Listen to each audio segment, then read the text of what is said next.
Ladies and gentlemen, thank you for standing by. Welcome to the HIV Cure at CROI 2015 webinar. During the presentation, all participants will be in a listen-only mode. Should you wish to ask a question during the presentation, please use your chat feature located in the lower left-hand corner of your screen. If you need to reach an operator at any time, please press *0. As a reminder, this conference is being recorded Thursday, March 19, 2015. I would now like to turn the call over to David Evans, Director of Research Advocacy for Project Inform. Please go ahead. Hi, everybody, and thanks for your patience as we got our technical challenges worked out. I'm the Director of Research Advocacy for Project Inform, and I'm also a member of the Community Advisory Board for the Delaney AIDS Research Enterprise, also known as DARE, to cure HIV. It's an international group of more than 30 researchers and doctors who are combining their collective energy and skills to find a cure for HIV. And the researchers, the DARE researchers, work at academic institutions, research organizations, and pharmaceutical companies around the United States, in Europe, and in Australia.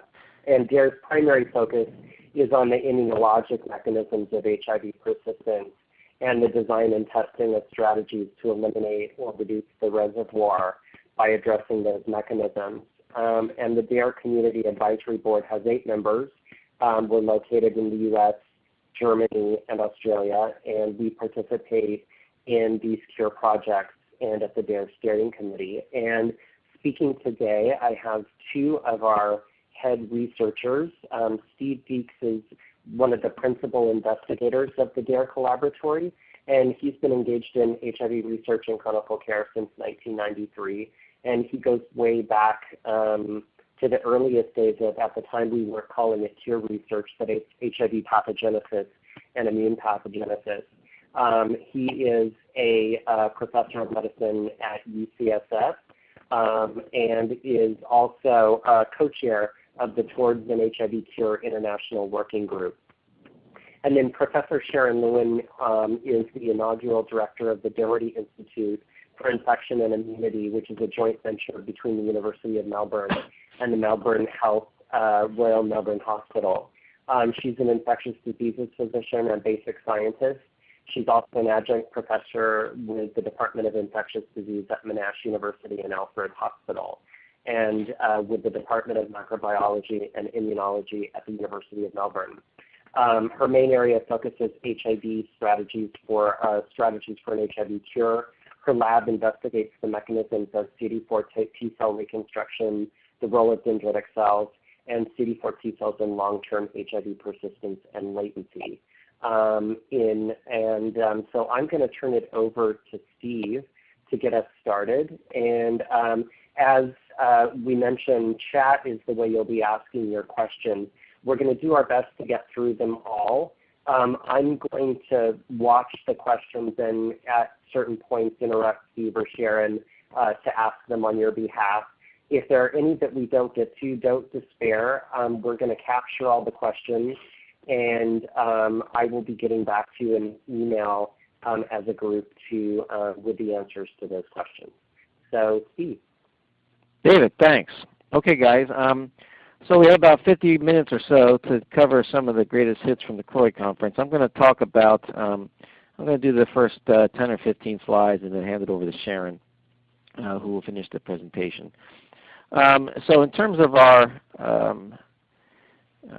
the outline here today, we're going to talk a little bit about the so-called kick and kill strategy, talk about some new classes of anti-latency drugs which were presented at the conference, as well as some combination approaches.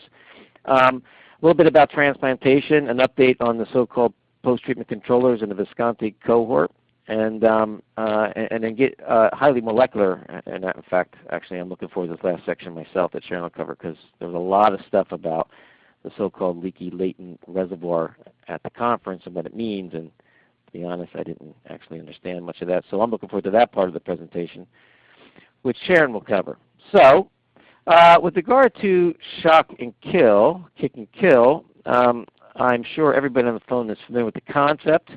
Probably the leading effort in terms of the cure arena these days is to identify drugs which will in a safe but potent manner, shock the virus out of its hiding place, turn latent HIV on so that it expresses proteins and or virions, and make the cells susceptible to some killing mechanism. And at the meeting, there was some exciting data on some new approaches that I will go into now. I think it's safe to say that probably the highlight of the meeting from the cure perspective was this fascinating data that was presented by Whitney and colleagues, including their colleagues at Gilead, regarding a novel way to basically shock the virus out of its hiding place and perhaps even to come up with ways to kill the virus-expressing cell. And that's what these TLR agonists, TLR7 agonists. Now, how these drugs work is not entirely clear. From my perspective, what I know about this class of drugs is that they've been primarily developed as either vaccine adjuvants or as anti-cancer approaches. TLR agonists bind to TLR receptors, toll-like receptors, which exist on some of the key parts of the immune system, antigen-presenting cells, for example, and as a consequence of that binding, activate the immune system through multiple different mechanisms. I think there's at least 9, maybe more, of these TLR pathways that can be turned on. One is TLR7, and TLR7 is turned on by nucleic acid, RNA, and so forth, I believe. And when the TLR7 receptors are activated in the target cell, antigen-presenting cells, for example, dendritic cells and macrophages, these cells in turn activate neighboring CD4 positive T cells and CD8 positive T cells, as well as other cells, including NK cells and B cells and T regulatory cells. And the overall effect of this it gives you this sort of magic effect that I think we may need in the cure arena, and that is it activates CD4 T cells, which in theory will allow the virus to be produced from the latent reservoir among the HIV-infected CD4 T cells. It will enhance HIV-specific CD4 T cell function in theory. It will enhance HIV CD8 T cell function. It will increase NK cell activity and may affect B cells. And the overall effect of this is that in theory you may get both a shock, the production of virus, and the kill, the production of HIV-specific immunity. But as you can imagine, turning on the immune system this way could result in collateral damage and a variety of inflammatory-related consequences. So we're moving very slowly. What the Gilead team did in collaboration with Whitney and colleagues from Harvard is to take, I think they took 8 or 9 animals, put them on potent antiretroviral drugs, and randomized those animals to either receive a control vehicle or the TLR7 agonist.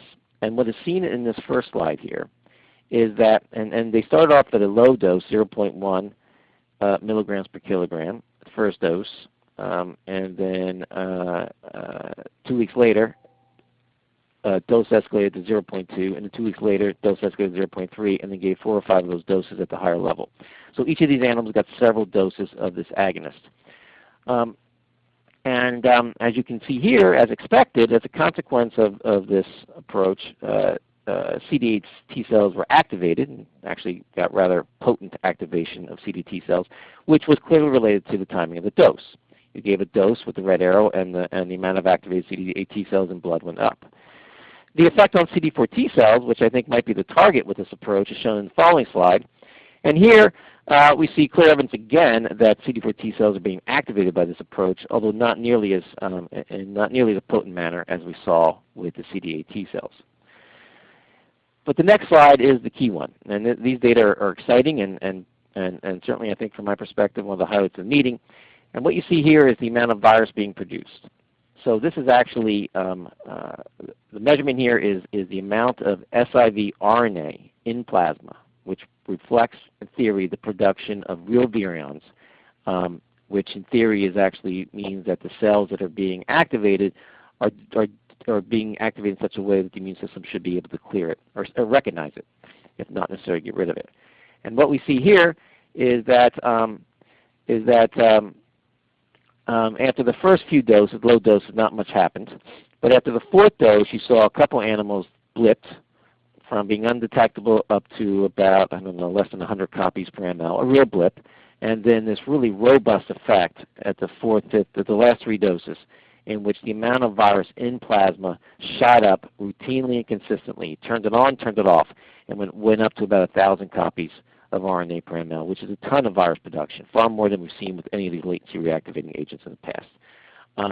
And so this is a clear evidence that this drug will work in terms of its desired effect on the latent reservoir. Viruses being produced, they're being produced in a transient manner, and you can turn it on and turn it off with the dose.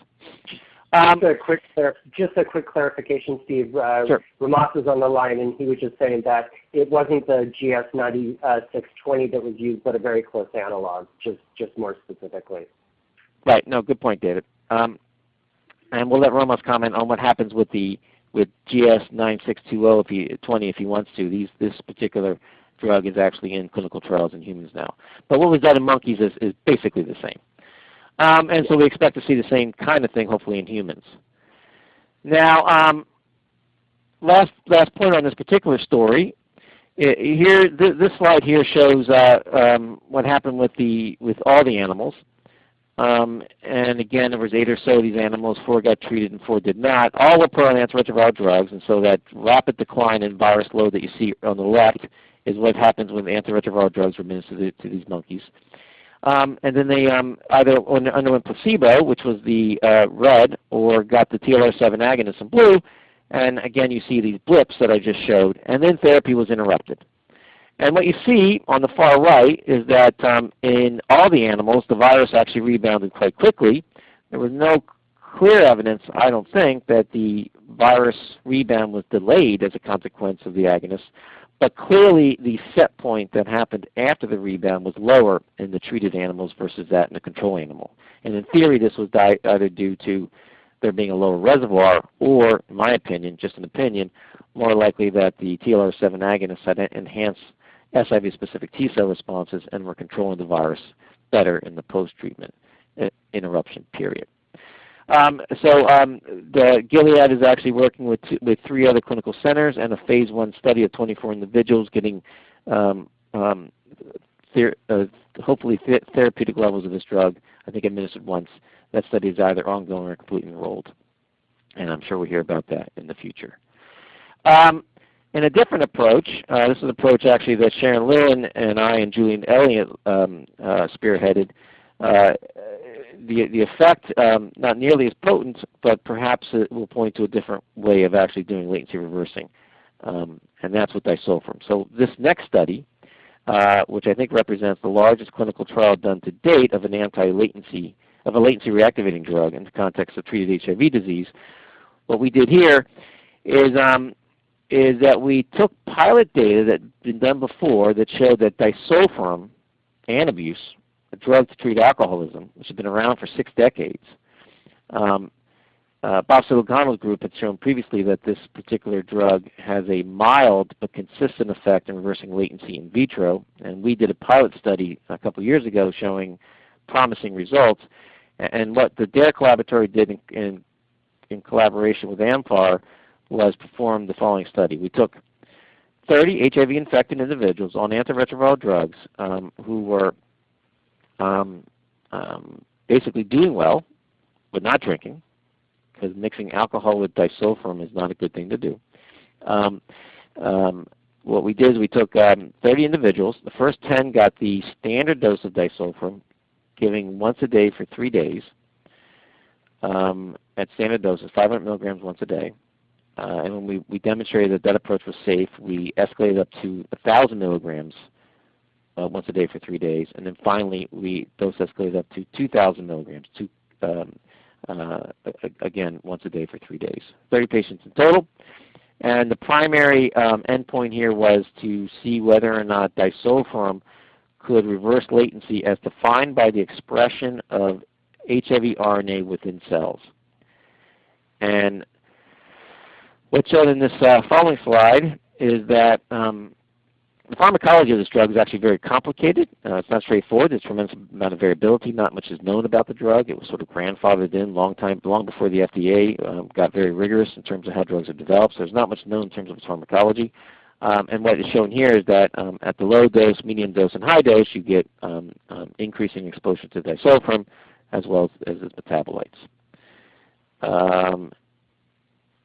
And what is shown here in one of the slides, this is a very rich and robust set of data, is that at the what we saw was at 500 milligrams, 1,000 milligrams, and 2,000 milligrams, increasing evidence in a dose-proportional manner in terms of the effect of the drug on reversing latency as defined by the production of RNA within cells.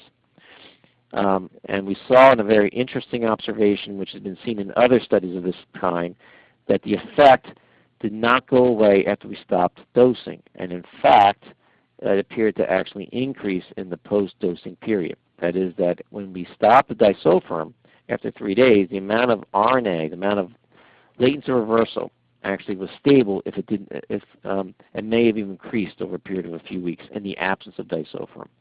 And at the higher doses, we saw some evidence that we were actually also producing HIV RNA as a consequence of this approach. Now, this effect, to be clear, was not like TLR7, in which the amount of virus in the blood went up to about 1,000 in the monkeys. We're talking about going from 2 or 4 copies of ml plasma and doubling that. And so we don't think that disulfiram by itself is going to have a dramatic effect on the reservoir, but we do believe it actually is effective in reversing latency, and it does so in a dose-proportional manner. And importantly, it does so in a very safe and benign manner. Now, why might that be important? So there was another study that was didn't get a lot of attention at CROI, but I think is fascinating. And this was a poster. But the Bob Silicano lab actually had several posters that I really actually think were some of the more interesting sets of data in terms of the future. And we have a few of these poster presentations here in the slide set. But one of them, by the Silicano lab, is a follow-up on some work that had been done before, in which they took resting CD4 T cells from people in long-term heart and quantify and characterize what the virus looked like in those cells, and found, as we've known before, that the vast majority, and so they characterized the spectrum of the amount of the reservoir in terms of the amount of cells which were infected, had DNA, the amount of cells, and that's in blue here, the amount of cells that were infected and had virus which appeared to be replication competent, which is in the, that's that outer pink circle, and then the amount of virus which it could actually be turned on in vitro, in which latency could be reversed through T cell activation, and that's these inner spheres. Now, the critical take-home message in this new presentation is that, well, first of all, it confirmed that 90% of the virus in blood is defective. And it confirmed that there's a substantial amount of virus, several percent, that doesn't appear defective, but you can't turn it on. But importantly, what it shows is that if you continually activate the reservoir by activating it with different approaches that reverse latency, each time you do this, you get additional bursts of virus production. And why is that important? That would suggest that if you come in with a very powerful and potent latency reversal agent, you may get a small percent of the reservoir. But if you do it again and again and again, you get more and more virus over time. And that actually suggests that we may be able to perturb the reservoir with this approach with drugs that we can administer multiple times or repeatedly or continuously. And that really gets back to the issue of identifying approaches that are going to be safe and well tolerated, in which you can tickle the reservoir on this constant continuous basis until you get basically turn on all the replication competent virus there. And that brings me back to this next following slide, which is another fascinating poster at the CROI that was by the Silicano lab. And this work now is in press at JCI. And swinging back now to the disulfiram story, what they found in this particular study is that disulfiram, as we knew before, more or less confirmed, is not a very powerful drug on its own in terms of reversing latency. But when you combine it with other drugs which are potentially administered long-term, vorinostat, for example, an HDAC inhibitor that's been used before, you begin to get a more robust impact on latency reversal, at least in terms of its effect on cell-associated RNA. So I'm going to switch gears real quick now to a couple more comments here on this latency reversal. So far what I've shown is that TLR7, powerful activating agent, no question about it, potentially toxic, although it was well tolerated in the monkeys. Disulfiram, not nearly as effective, but well tolerated and can theoretically be administered long-term in combination with other drugs. That the siliconal work suggests that we can actually potentially get more bang from the buck by doing repeated amounts of activation. And now this next presentation, which suggests that activating the immune system is not necessarily going to always be benign. So now there's a lot of excitement out there in the cure world for this drug called Ingenol. Ingenol is being developed largely by the CARE Collaboratory. It's a PKC agonist. It appears to be very effective at activating the immune system. And what I thought was an underappreciated observation in a couple monkeys from CROI, what they found, and I'm not going to go into details here, I'm just going to tell the broader story, is that when they gave Ingenol, a latency activating agent, to some monkeys on the heart, they showed, for the first time I believe, that you can activate the reservoir in the brain. And as a consequence of this, you get an inflammatory process in the brain. And as a consequence of this, you get potential harm to the brain tissue as defined by NFL.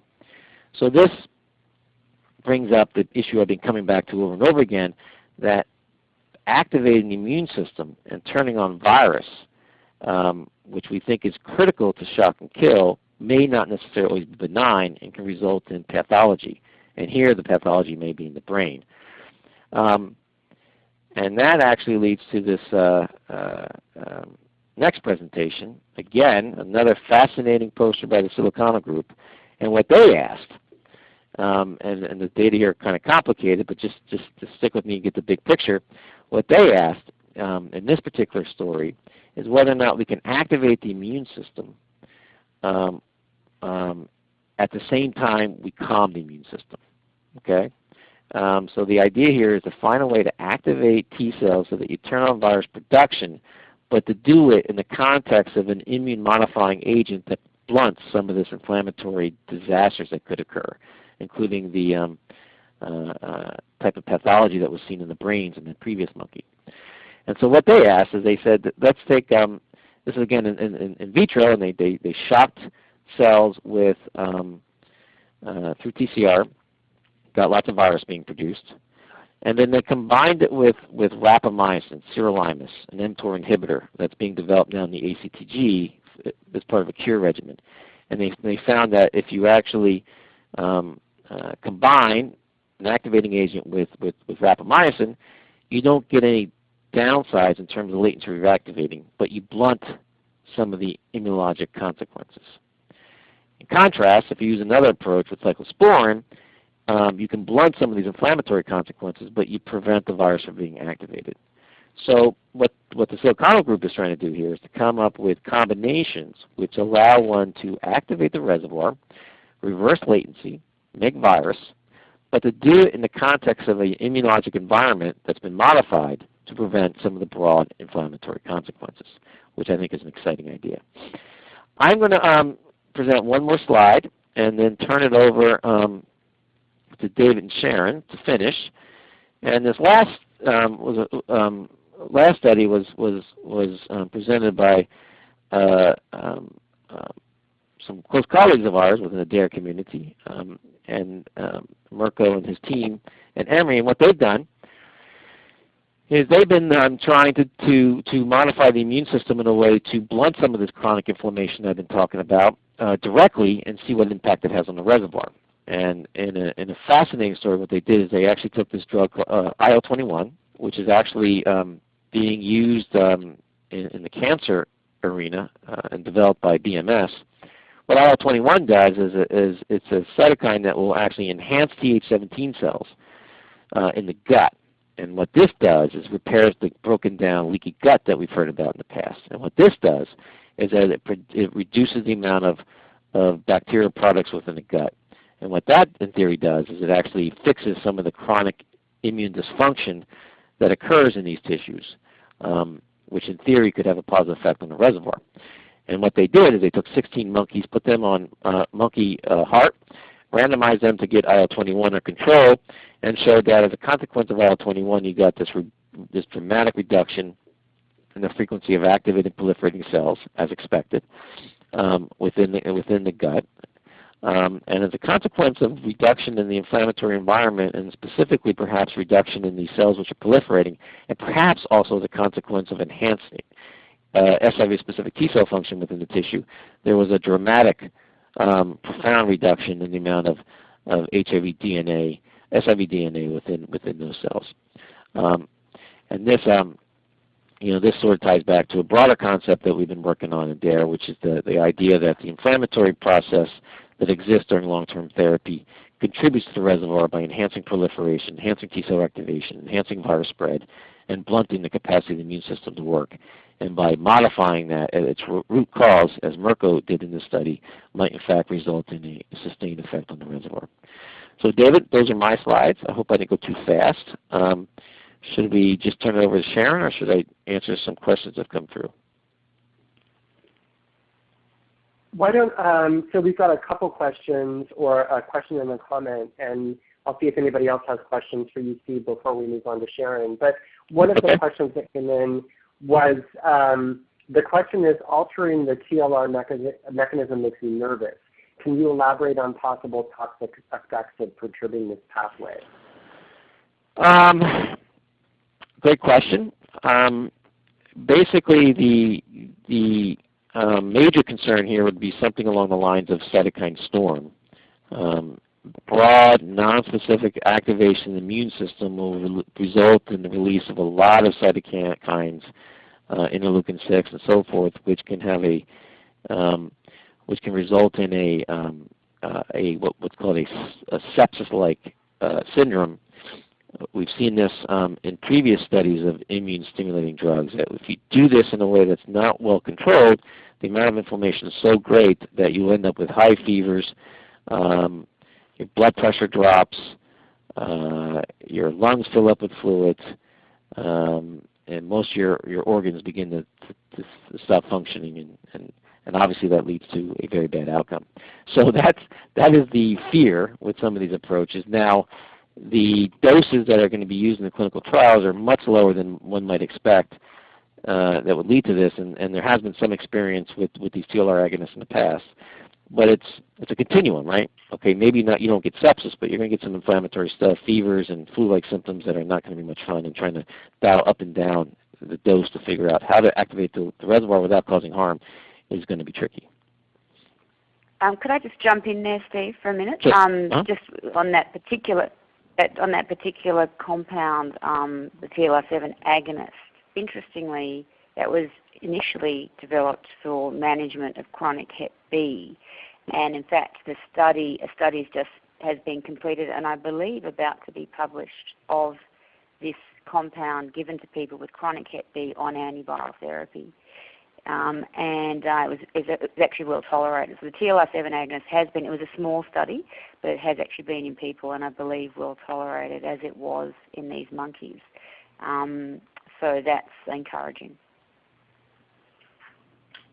And Ramas is going to type this, and I can't unmute him, so I might break in and just give his response if he does write something down to us. Tell Ramas, hey Ramas, if you're there, call me at my cell number, and I'll let you talk through that. 415-606-4082. We can give that a try. I think you have it. Great. Thanks, Steve. Any other questions for Steve before we move on to Sharon? So another question about the TLR7 agonist. What would be the rationale behind the lack of observable effect in the initial lower doses? Sharon, want to handle that real quick? You there? I don't know, actually, other than saying that I believe the human study, and Romas will comment on this, will also be similarly multiple doses, 7 doses, not a single dose. I don't know. I don't know enough about its how it's causing the reactivation. What we did see, remember, was after the first dose, a clear effect on the immune system because CD69 went up straight away in both CD4 and CD8 T cells. So maybe it takes a bit more to rev up release of virus from the lately infected cells, so we didn't see it till the 4th dose. Hey, Sharon, hold on a second. Let Romas wants to say something. He's going to talk into the phone here. Okay. Go ahead, Romas.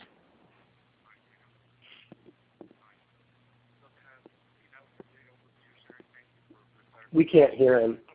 We can hear him. Should I continue? Maybe Romas can speak to Steve. Yes, go ahead. Hold on. Sorry, guys, hold on a second. Can you guys not hear him? No. Press again. So hold on. Go ahead, Romas. Talk again. All right. So the history of the drug is it was initially developed as a replacement for pegylated interferon for the treatment of hepatitis C. So we had quite a bit of experience with it in hepatitis C patients. Eventually, as Sharon's spot on, we went into HBV-infected patients. So we have experience there. We have experience in healthy volunteers. So we have quite a bit of human data with this particular compound. The key, as Steve had said, is to stay away from hammering the immune system to cause chronic inflammation. And this is why in the monkey study we're dosing 1 dose every 2 weeks. And for HBV in clinic, we're dosing once weekly. And we're using small doses that basically do not induce peripheral interferon to make sure that things are safe. And so what you've seen in the monkey study that Steve just presented was the dosing of a close analog, very close analog to 9620, the clinical candidate. And it was dosed at the doses that do induce peripheral interferon. In our latest study that we are conducting, we have dropped the dose to basically a dose that induces only what we call ISGs or interferon-stimulated genes, i.e. we're not inducing peripheral interferon, and we are still seeing the blips in the monkey model. So this bodes well in that the 9620 that we're using, the doses that we're using in 9620 in the clinic are going to be similar to these doses that we saw in the monkey. So we think we can achieve the blipping without inducing systemic interferon and staying away from this broad inflammation that Steve mentioned. All right. Right. You heard it direct from Romas. I don't know if you guys heard that, but there you have it. State of the art. Thank you. And Romas is from Gilead, so he would know what he's talking about. So, Sharon, do you want to take over? Yes, thank you, David. So we're going to switch gears here and just talk briefly about some other approaches other than kick and kill. I thought there was some interest. Everyone, of course, is waiting to see can we replicate the story of the Berlin patient. And there have been a handful of case reports now of further examples of transplantation to an HIV-infected recipient on ART from a donor who was Delta 32 homozygous.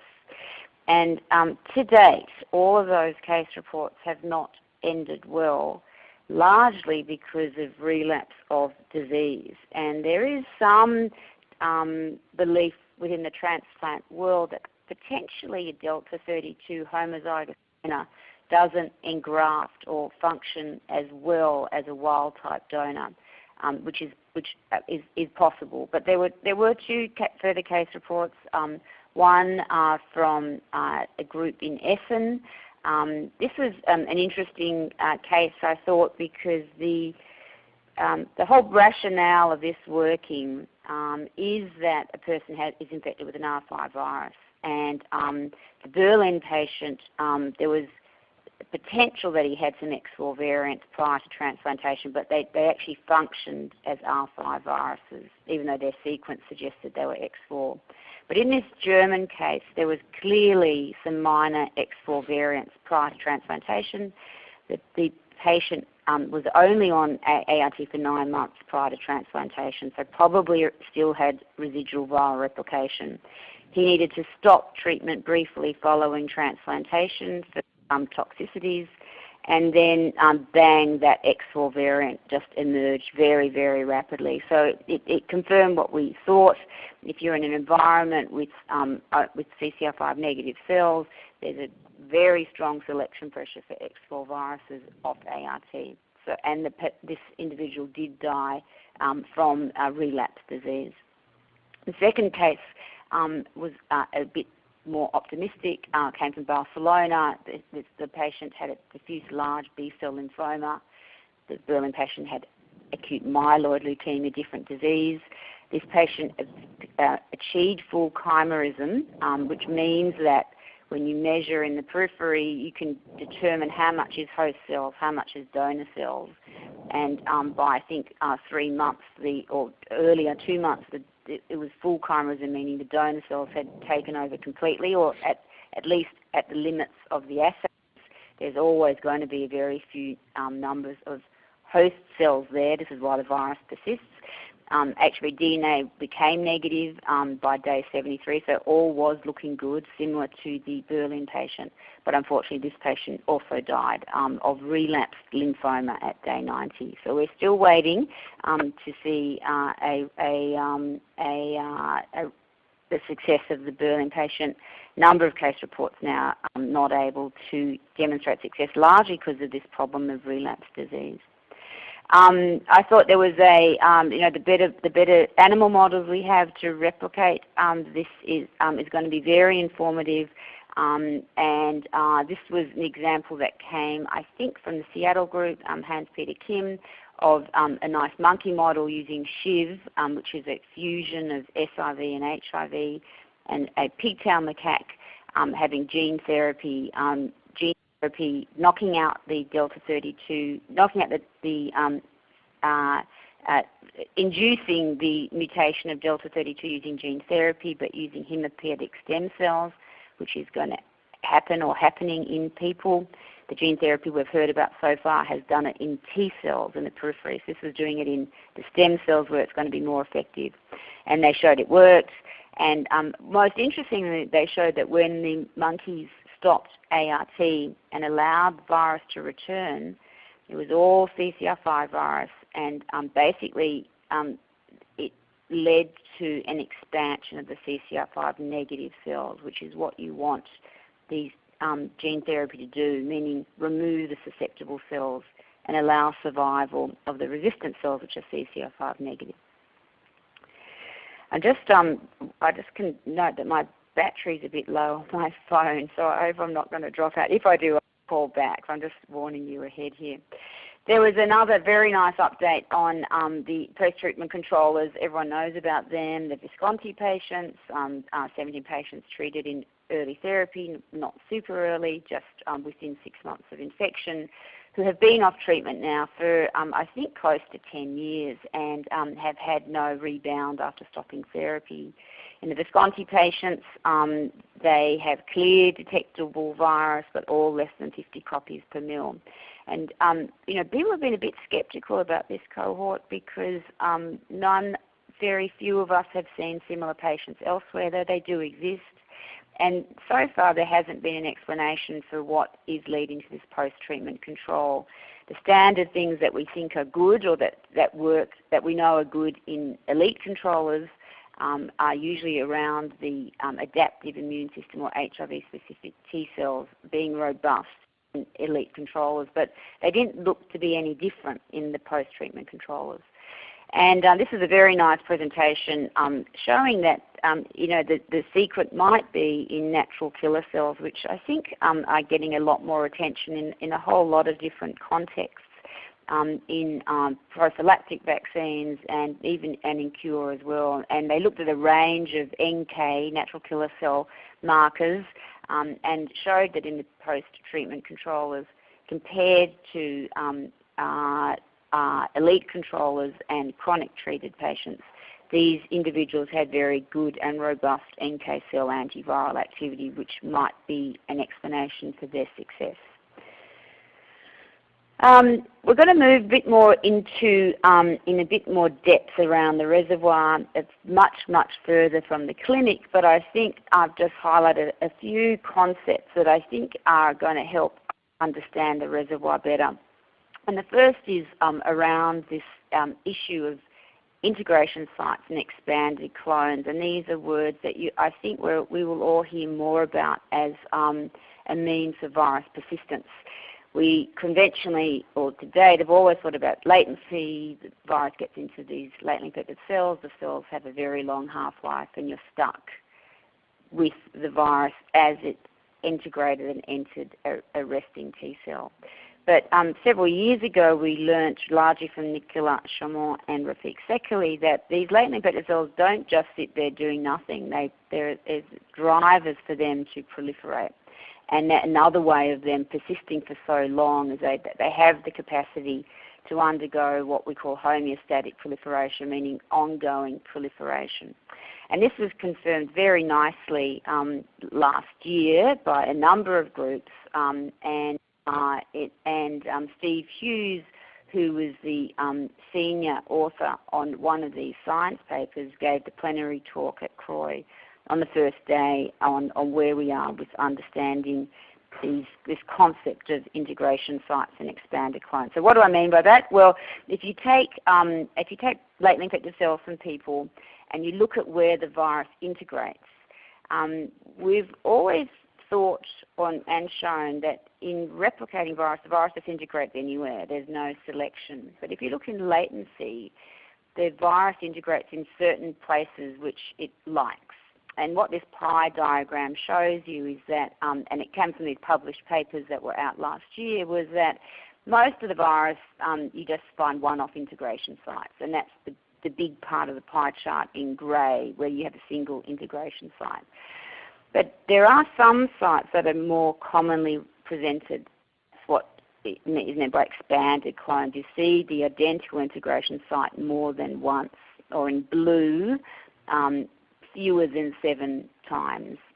And in the colour are the sites which the virus seems to like to be in, and that cell seems to survive or proliferate. And what these two groups, and in fact this was described by a Japanese group many years ago, was the virus seemed to be most happy in certain genes, these here called MKL2 and BATCH, which are actually oncogenes, which give a survival signal to the cell. And this may be a really important mechanism for how the virus persists for so long.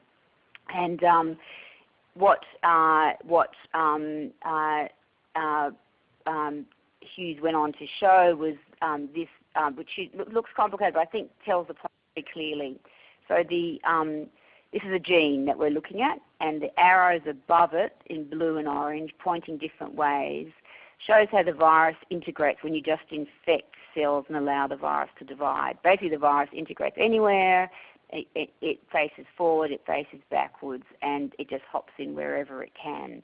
But when you look at where the virus integrates in the latently infected cells, which are the arrows sitting below the line, which represents the gene and where the virus is located, you can see all the arrows facing the same way, and they're all in this very, very narrow selective area. And this shows you, I think it shows you very nice visually what we see in latency. All the virus much more identical, all facing the same way, and all sitting in a very close part within this one gene here. Specifically, I think it was batch 2. Similar concept to what was in the papers. What was new in Steve Hughes' presentations? Well, he and others went on to show that you'd found very similar viruses that were not only in the cells but also in plasma, because there's been another paper published suggesting that this virus is just all junk anyway, we don't need to worry about it in expanded clones. But there were several papers now showing that some of these expanded clones yield infectious virus. How common that is, I don't think we know, but there certainly are clones in plasma that match these expanded clones in cells. Why is this important? What are the implications? Well, if this is a major, this does not wipe out our understanding of long-lived latently infected cells, but if proliferation expansion of certain clones is really important, then blocking expansion of those clones could be a new target for cure strategies. And he also suggested that this potentially could be linked into the underlying reason why we might see more malignancy in people on ART, and that because these are in oncogenes are genes that drive cell survival, and they're critical in what causes cancer. So I think there's going to be a lot of interest looking at whether you can find these identical integration sites in the setting of cancer. It may give us some clues in preventing or managing HIV-associated malignancy.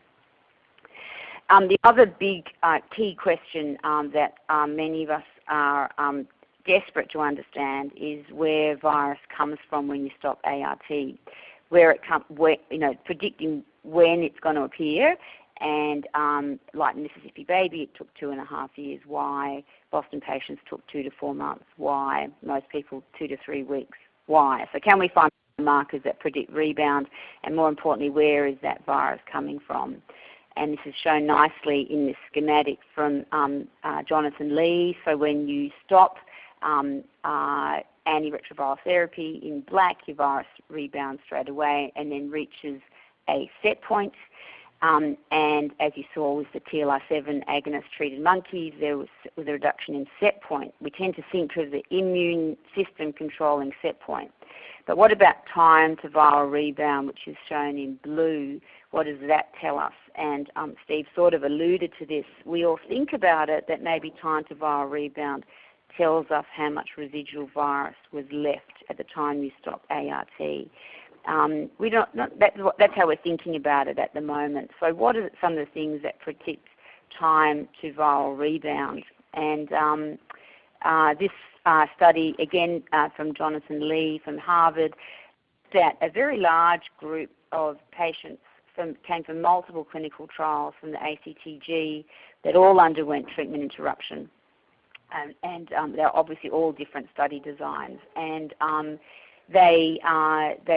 most of those patients were chronically infected patients, over 100, and 20 of those were treated during acute infection. And what Jonathan did was he looked at a whole range of virological markers at the time of treatment interruption and asked what predicted a longer time to rebound. And on the left is cell-associated RNA or HIV RNA in cell. He calls this the active reservoir. I don't like that term because I don't think we know what that means. And on the right is cell-associated DNA, the number of infected cells, which we know is a pretty crude marker of the number of latently infected cells.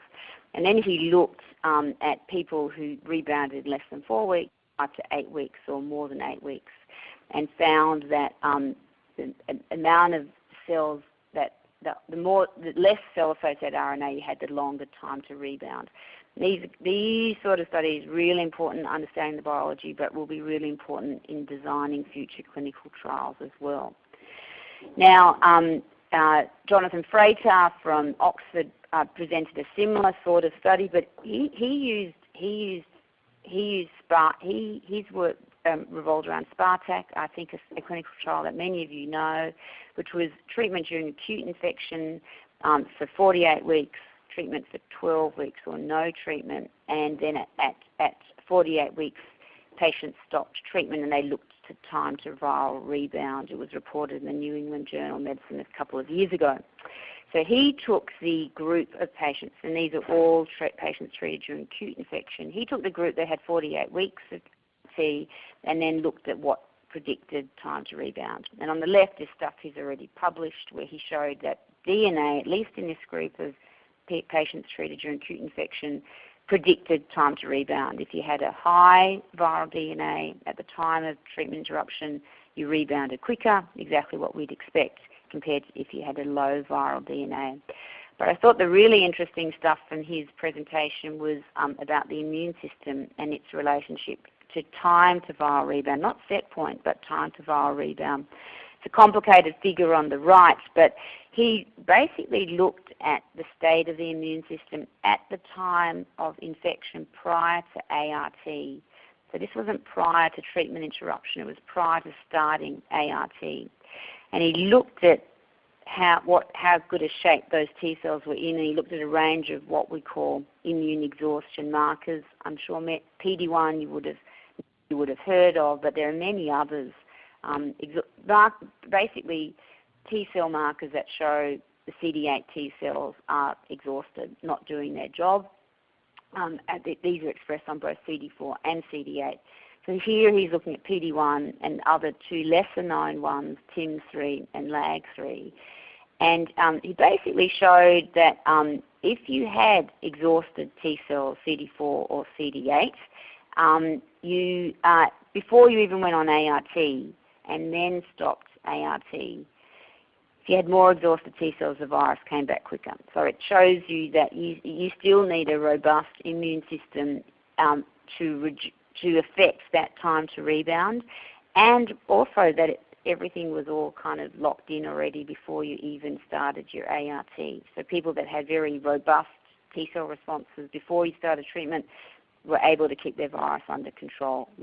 So I think we're going to see, he looked at a whole stack of things as well, but I think we're going to see a lot more of these studies trying to work out the biomarker that predicts time to rebound. The next study gives us just a little bit more insight into a viral rebound and also this issue of expanded clones. And the work comes from Sarah Palmer, work that I also was involved with, looking at the panabinostat study. So Steve mentioned earlier about other latency reversing agents. Many of us have been focused on HDAC inhibitors for a long time. And the panabinostat study from the group in Denmark was published in Lancet HIV last year. And this is a detailed analysis of the virus of one of the participants of the panabinostat study. The panabinostat study was interesting because not only did those individuals receive the HDAC inhibitor and the reservoir measured, they also, some of them underwent a treatment interruption, which allowed us to also study the virus that rebounded after stopping ART. So for this individual in the right-hand corner, you can see a schematic of when the patient's cell-associated RNA prior to panabinostat, and then on panabinostat in the grey box, and then after stopping panabinostat. And as was reported in that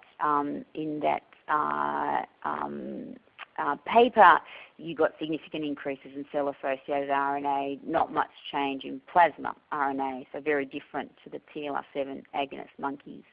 So Sarah took cells at 2 time points on panabinostat where you got the maximum increase in cell-associated RNA shown in the red arrows, and then she took the virus that rebounded after the patient stopped. You can't see that on this diagram because it's a diagram of cell-associated RNA, not plasma RNA.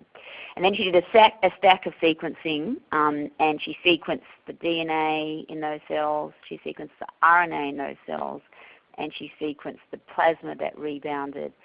And the different colors, the legend you can see on the lower right-hand side.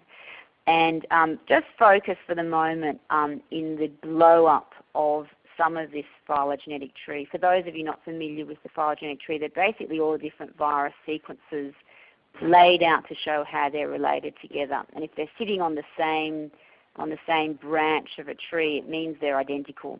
And what she's shown here, the orange boxes are DNA, and the triangles, the orange boxes are the plasma RNA that rebounded, and the triangles are DNA here.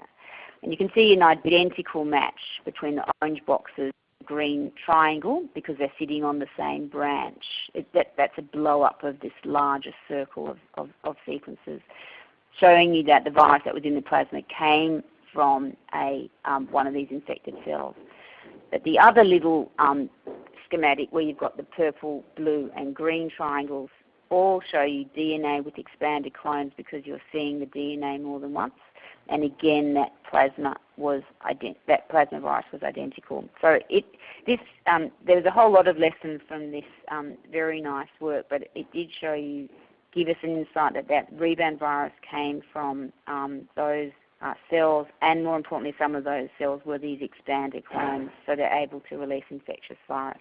David, we're on 8 o'clock here. Do you want me to just finish up or just get through these last 3 slides? No, if you don't mind just finishing up, I think that would be great for people who can hold on for a few more minutes if you have the time, Sharon. Yeah, no problem. I'll just quickly whiz through this last concept of leaky latency, a term I like.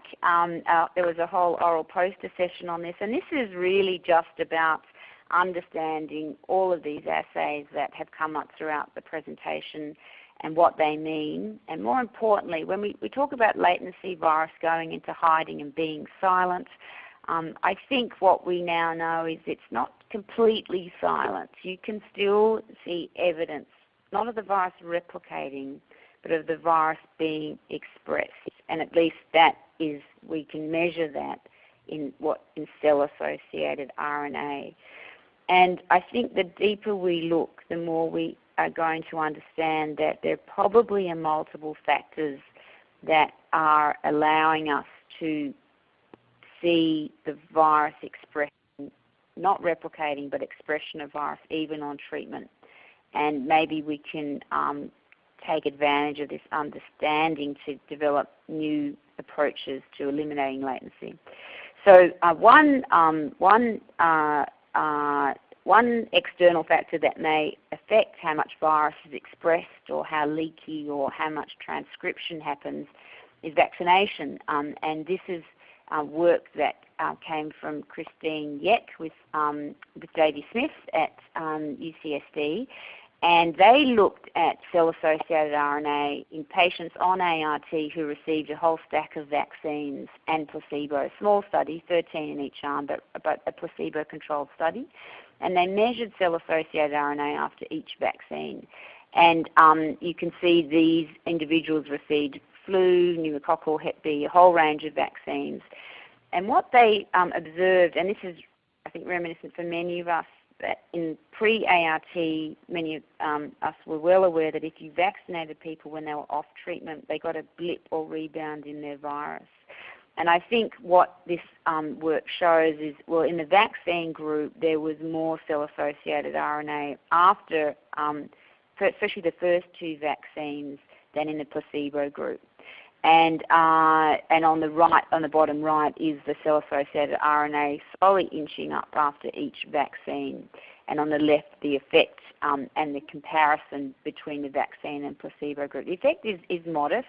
I presented this recently to a large group of people, and I got the question of, well, does this mean does this mean I shouldn't be getting vaccines? Not at all. I mean, actually, this doesn't mean that the virus was blipping in plasma, and I doubt this is of any clinical significance. But what we saw clearly here was that very sensitive markers of virus transcription, such as cell-associated RNA, was being tickled, or there was increased evidence of cell-associated RNA with vaccination. So this has implications that the explanation for this may not just be the virus. It could be the relative numbers of different CD4 T cells that change after vaccination. But very important for clinical trials, especially when we're using this as an endpoint for understanding other interventions. And similarly, we also showed that perhaps even cell-associated RNA varies with the time of day. And so this final slide comes from the disulfiram study. And on the left is cell-associated RNA that we quantified in patients before they got disulfiram. And we did it 3 times to be really sure we understood the baseline level of cell-associated RNA. First time about at 14 days before enrollment. Second time screening, and third time on the day patient got the first dose of disulfiram, but before the patient got the first dose of disulfiram. And we noticed that there was a significantly higher amount of cell-associated RNA on that 3rd time point, and not insignificant, about 6-fold higher than the previous 2 time points. we looked at DNA, no difference, and we looked at plasma RNA, no difference. And we're still working this out, but on the right-hand side, it was the time that blood was collected. This is the only thing that we have found so far that differs with those 3 baseline time points. And the third baseline time point was taken much earlier in the day because the patients came in early to get their drug and follow-up bleed. So it was at 8 a.m. compared to the other 2 time points at 10 and 11 a.m. So there are many biological systems that vary over a 24-hour cycle, what's called a circadian rhythm.